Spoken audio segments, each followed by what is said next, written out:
Yes, Ngayon eto lang tayo na. nagkita. Oo. At syempre, ang dala natin, the hottest na inaabangan ni Marcy Showbiz Lagazon chick. Calderon ng Roland Heights, California. Ayan, eto na po ang hottest para sa mga nakamiss na mga chika updates nitong weekend tungkol sa isa sa mga kilala ring updated sa showbiz happening, Miss Pia Guanyo. Tila nabaligtad nga ang mundo. At dahil this time, si Pia naman ang laman ng mga intriga dahil sa balitang hiwalayan nila ni Bossing Vic Soto. Kahapon, for the first time, nagsalita na si Pia sa issue. Heto ang kanyang mga nasabi.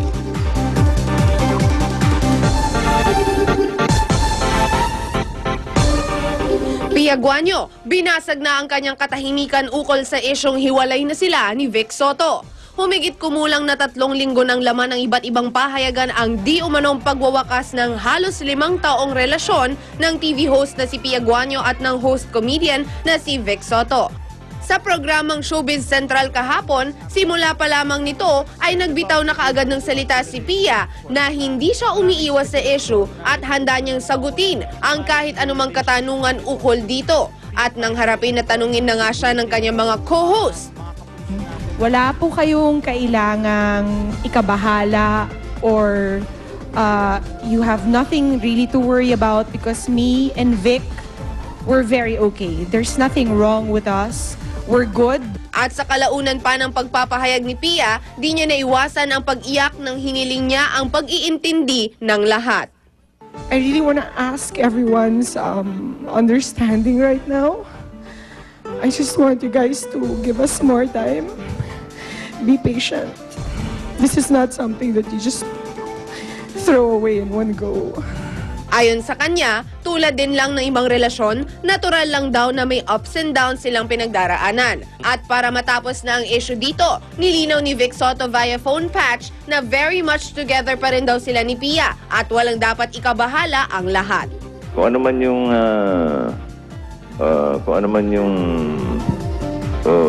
naging tampuhan namin, kung ano man ang magiging desisyon namin, nasa aming dalawa na yun. Okay. And right now, that's all we can tell everybody that we're good, we're okay. Okay.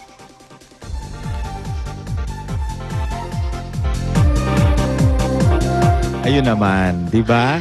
So, makakahinga na ng maluwag yung mga nagmamalasakit. Yes, Kuya Lar. At kina saka, Pia at Vic. ganun naman talaga sa isang relasyon. At saka, hindi naman po talaga, lahat naman ng bagay naayos sa matinong usapan. Kung tutusin nga, sabi nga ni Pia, tsaka kahit ni Bossing Vic, ayaw na nilang lumaki pa yung issue. Yes. Kaya lang talagang, pag nasa showbiz ka, talagang Talaga. mamamagnify talaga eh. Lalaki at talaki. Sabi nga, ang showbiz is bigger than life. Yes. No? So, ang nangyayari na pag-uusapan, lahat is curious sa atin lang, di ba? Ang dami-dami nagtatanong. Totoo ba si Vic tsaka si Pia? Ang dami-dami nagtatanong. Pero ngayon, syempre, nagsalita na si Pia, nagsalita na si Bossing, at sinabi nila, they're good, they're okay. So, siguro, matutudo pa na yung relax issue. na lang tayo. Abangan Diba? na lang natin ang susunod kung ano man dyan. At eto naman, ang ating hirit ninyo. Ayan. Ano ba yung mga hirit ko? Hirit ninyo? Ayun. Mga hirit. Oo, usap-usapan pa rin kasi sa ating UH Facebook page ang relasyon ni Pia at Vic. At heto ang comment ni Jennifer Pagalilauan. Ang hirap. Hi, Luan. Pwede kong gugustuhin nilang pareho. It takes two to tango. Ika nga. Good luck. Ayan. Tama Para naman si Jan. kay Sean Vito Paunan, oo naman, kasama sa lahat ng relationship ang mga ganyang trials. It makes both parties stronger. Samantala, kung may gusto naman kayong malaman at itanong tungkol sa mga paborito nyong celebrity, i-tweet or i-email nyo sa amin yan. Ask Lar. Go to www.tweet.com or twitter.com. Ask Lar. Ayan. Kuya Lar. At ngayon, punta naman tayo kina Rhea, Connie at Arn. Hey guys! Arm-arm ba? Oo, for sure topic sa palengke yan. Yes. Diba? Napakalabahan, no? Oo, topic yan. Pero mga kapuso, kung kayo nakapamalengke na, syempre, diretso pagluluto na. Ang kailangan natin, kasama natin si Maring Susan, gamit syempre ang mga sariwang isda na kanyang nabili. Ano kaya yan? At may easy-to-cook recipe siyang ibibida na po pwedeng daw gawin sa inyong mga bahay. Kaya tanungin na natin kay Maring Susan, ano bang niluluto niyo dyan? Wow, pwede bang sinigang? Favorite. Ano ba yan? Go, Mare! Susan! Walang sinigang Reyes. Sayang kung sinigang bangus, marunong ako. Kaya lang, ilulutuin ni chef ninyo ngayon, medyo hindi ko alam. Hindi kaya ng powers ko. Ibang level ito, chef. So, chef, ano ba ilulutuin mo ngayon? Bangus, ang ating Yes, bangus main ilulutuin natin. So ingredient. magandang umaga mga kapuso. Gagawin natin ngayon yung 5 spice bangus. So 5 spice yung ngoyong powder, readily available yan. Dito ko lang actually binili to sa Wow, palengke. ano yan? Ngoyong, 5 spice powder. So may ibang klaseng spices na siya. Meron siyang cloves, may anise, may cinnamon, tapos may dalawa Ngoyong, ang tawag. ngoyong or 5 spice powder. Ngoyong, So anyway, okay. kailangan lang natin syempre ng bangus. So Aha. boneless bangus na Boneless. yung gagamitin natin para hindi ka na mahirapan kumain. So, Saka yung boneless bangus, nabibili naman ho sa Yes, market. Yan readily pwede available sa pati-bone. market. Yeah. So season lang natin siya salt and pepper. Very, very simple. Mabilis lang to. Very, very simple lang ang gagawin ni Pepper. chef. And of course, kailangan natin ng ngoyong powder or Ngoyong. 5 spice Ano powder. yan? Ano ba yung lasa niyan? Medyo may ano nga siya, parang cinnamony. Kasi may cinnamon, may cloves, star anise.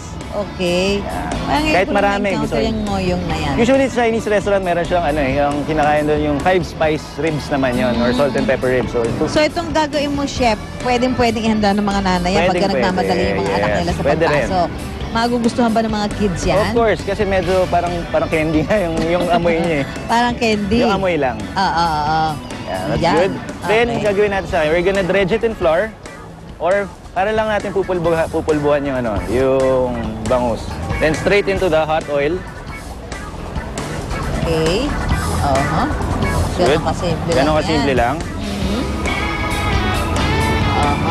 Two. So, madali lang yan. Mga ilang minuto lang yan. Siguro hanggang mag-brown lang siya, Hindi manipis naman siya eh. Oo. Saka hindi kailangan Okay. yung bangus parang tostado. Hindi yung naman malutong. kailangan yung Oo. tostado siya. So, gusto lang natin siya maluto, cook through. Medyo mag-brown ng konti. And then, gagawin na natin yung topping niya. Hindi naman siya talaga saucy na dish, pero meron siyang topping na nakalagay sa kanya. Hindi siya saucy, hindi siya sosyal, gano'n. Hindi hindi siya social. Yeah, so kuha tayo ng konting oil. Okay. So in another pan, lalagay na natin yung garlic. So toast tayo ng konting garlic. Wow. Parang mabango na yan.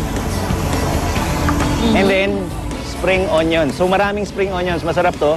Parang mo siyang gugulayin na eh. Para meron ka ng pinaka sabaw. Ayan, bango-bango. Sarap-sarap talaga ng amoy. Toast everything together. And then, lalagyan na natin siya ng konting soy sauce lang. Konting-konting soy sauce lang. Konting-konti lang para magkalasa siya. Malasa lang, okay. And a little bit of sugar. Wow. Ready na yan. Tapos meron na ako na fry kanina na bangus. So what we do with it is, halo na natin siya doon. Coat lang natin ng konti. Okay, i-ano lang na konti. I-mix lang na mix konti. mo lang siya ng konti. And then pwede na natin siya i-start i-plate. So para dito, we're gonna serve it with some salad. So parang Asian salad yung gagawin natin. Meron tayo lettuce, tomatoes, cucumber. And then gumawa ako ng Asian vinaigrette na may konting patis saka lime or dayap.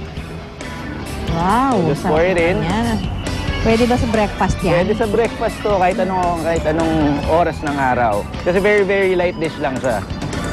Okay, toss mo lang siya. Give it a toss. Ni Chef, sa very, very light dish. Very, very madali. Oh, lahat very. Hindi siya saucy. Hindi siya saucy. Ayan. Very, very madali. Very, very mabilis. And very, very Bilis lang, di ba? Oo. Bilis lang yan. And very, very beautiful. Very, very